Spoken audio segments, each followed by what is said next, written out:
Après la préparation, le scénario et storyboard, les réglages du réflexe, le tournage du clip, nous voilà au montage.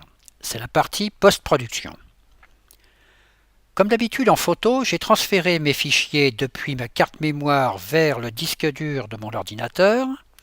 Le montage va contenir différents médias, les plans du tournage en vidéo, des photos JPEG, du son, musique, commentaires, bruitage. Dans cette séquence, nous allons dérouler 7 actions de montage. Création du projet, organisation de l'espace de travail, dérochage, organisation de la timeline images et son, transition et effets, insertion de texte et photos, exportation. J'ai choisi le logiciel Premiere Pro d'Adobe du fait qu'il tourne à la fois sur Mac et sur PC. C'est un exemple non restrictif, je citerai les autres produits du marché plus tard. Le but ici n'est pas de faire une formation à tel ou tel logiciel, mais de découvrir les méthodes et le vocabulaire qui constituent les points communs à tout processus de montage. Je crée donc un nouveau projet que je vais nommer jus de pomme.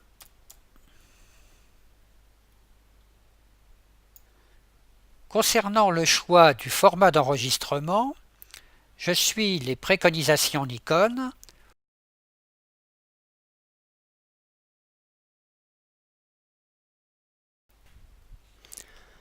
Dans la zone explorateur, j'importe les différents éléments dans un dossier propre à chaque média. On appelle ça un chutier. Je vais créer un chutier pour chaque catégorie. Les plans vidéo, les rushs, avec la bande son si l'audio a été enregistré avec la caméra.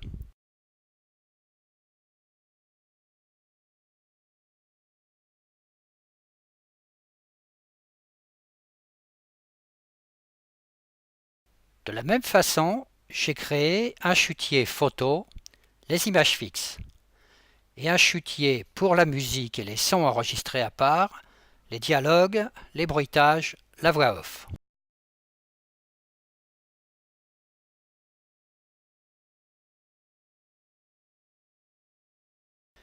Étape suivante. Un même plan du storyboard peut faire l'objet de plusieurs prises, plusieurs rushs. Je dois donc d'abord trier les rushs pour conserver le meilleur. C'est le dérushage. Je peux visionner chaque rush dans cette fenêtre en le faisant glisser dans la fenêtre source ou bien par un simple double-clic. Une fois le bon rush choisi, par exemple celui-là, je vais sélectionner la partie que je vais utiliser. Pour ça, je peux visionner l'ensemble du rush et m'arrêter à partir de là et poser le point d'entrée qui me donne le départ de ma sélection. Je continue le visionnage.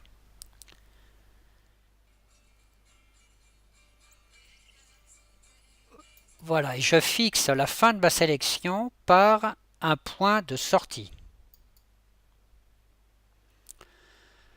Cette partie sélectionnée, je la fais glisser sur la timeline.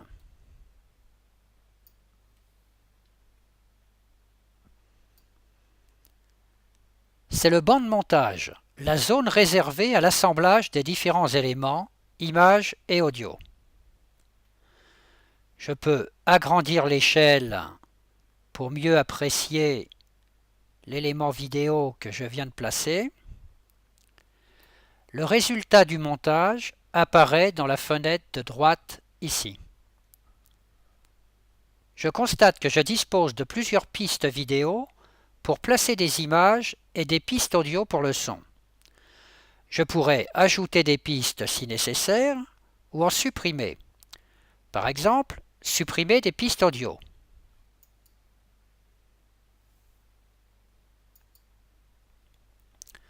Je vais supprimer toutes les pistes vides, à l'exception de la piste 1 qui va me servir à placer mes éléments de son. Sur chaque piste, je vais monter les éléments bout à bout comme un jeu de construction. Les pistes vont fonctionner comme les calques de Photoshop. Pour les pistes images, l'image de la piste de dessus va masquer l'image de dessous. Le plan que je viens de placer peut être sélectionné, déplacé, supprimé ou modifié. J'allonge ou je réduis la sélection. J'ai le résultat qui apparaît dans la fenêtre en haut à droite.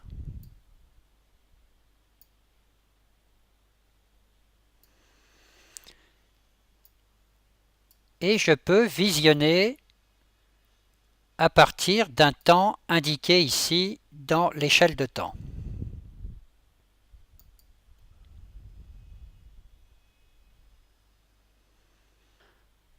Dans tous les cas, le lien avec l'original est toujours conservé, aucun risque de perdre des informations.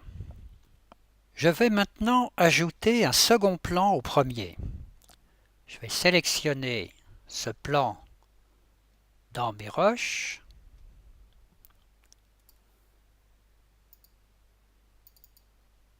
Celui-là. Je vais sélectionner une partie à partir par exemple d'ici, point de départ et point d'arrivée. Et je peux sélectionner directement depuis l'explorateur.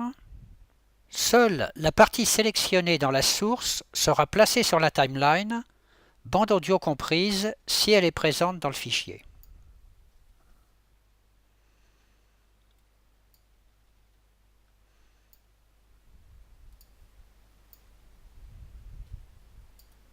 Et voilà la transition.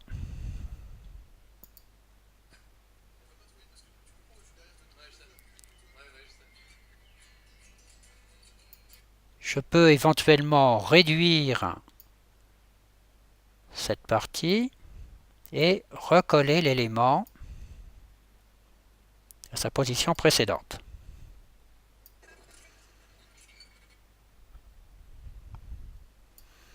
Je visionne.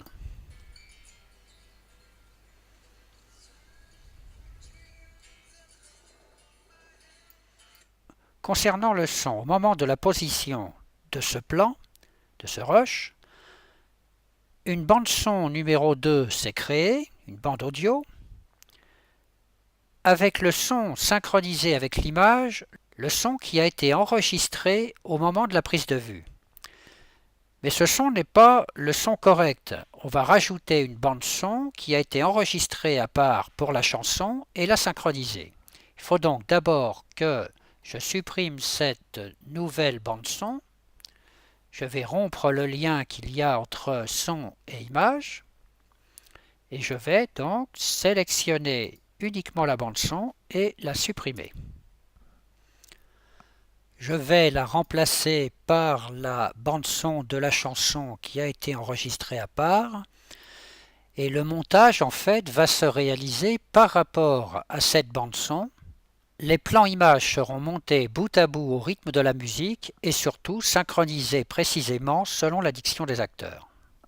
Je vais maintenant incruster une photo dans mon montage. Eh bien, c'est très simple, je vais dans le chutier photo. Je peux visionner différentes images comme pour les vidéos. Je vais prendre par exemple celle-ci. Je vais, comme une vidéo, la sélectionner dans la source et la glisser sur une piste supplémentaire, une piste vidéo, et je la positionne par rapport à une donnée de temps. Sur la fenêtre à droite, je peux visualiser le résultat, chanson comprise, déplacer cette image, en modifier la durée. Je peux la sélectionner pour la réduire, la déplacer. C'est vrai d'ailleurs aussi pour la vidéo. Si je sélectionne la vidéo elle-même, je peux obtenir un autre résultat. et voir le résultat des deux. Allonger éventuellement ou réduire la photo pour qu'elle soit cohérente avec la première vidéo.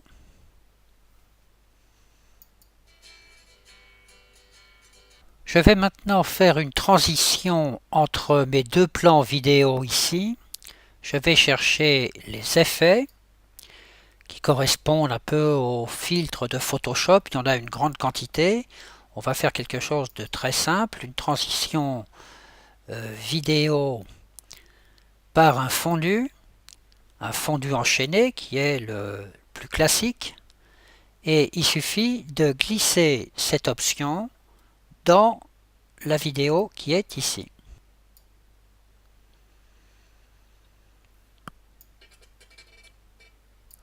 Résultat.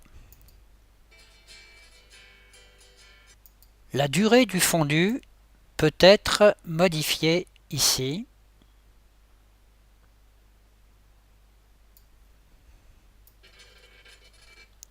Résultat.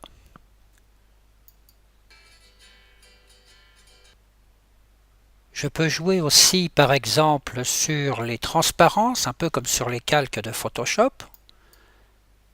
J'ai ici une option d'opacité qui est activée. Il suffit de sélectionner la petite ligne qui est là et de la descendre en opacité avec une opacité variable. Je vois le résultat dans la fenêtre en haut à droite comme d'habitude.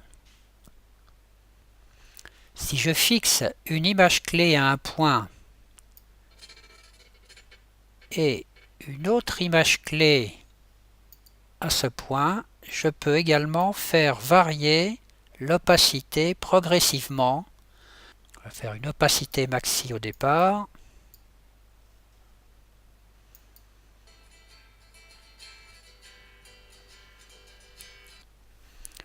On peut le faire sur des images fixes, mais évidemment aussi sur des vidéos. On va voir maintenant un peu de titrage. Je vais créer un nouveau chutier pour les titres et les génériques. Il suffit maintenant de prendre une fenêtre style de titre.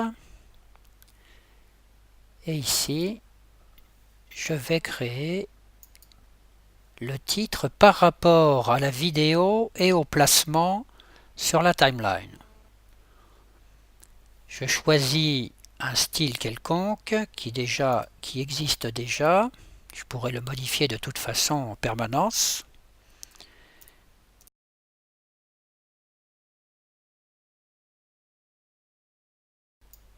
Je le sélectionne et je peux bien sûr changer de style.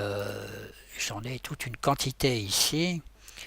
Et non seulement une quantité, mais également une collection impressionnante de choix typographiques et de fonctions qui vont me permettre de faire un titrage extrêmement varié.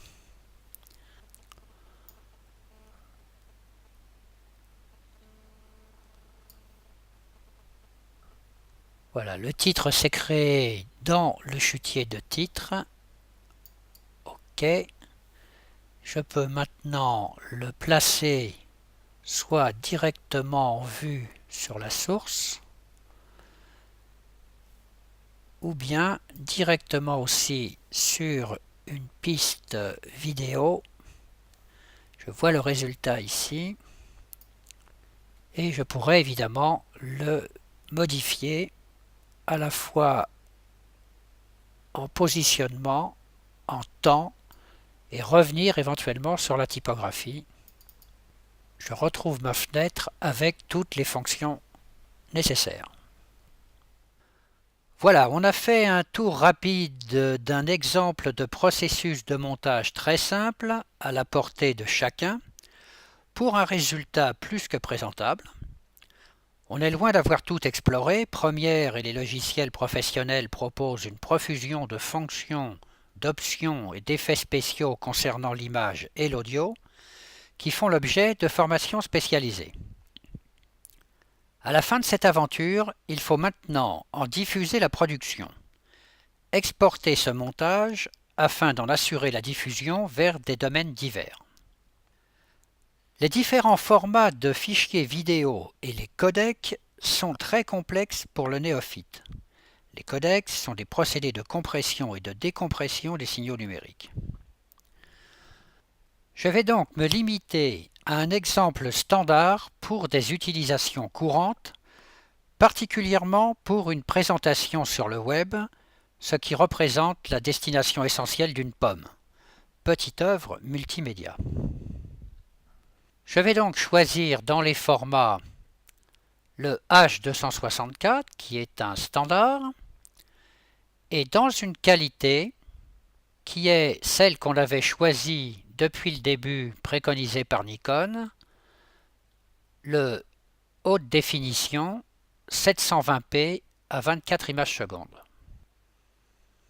Et je vais utiliser la qualité maxi. Et ben voilà, on envoie le générique ?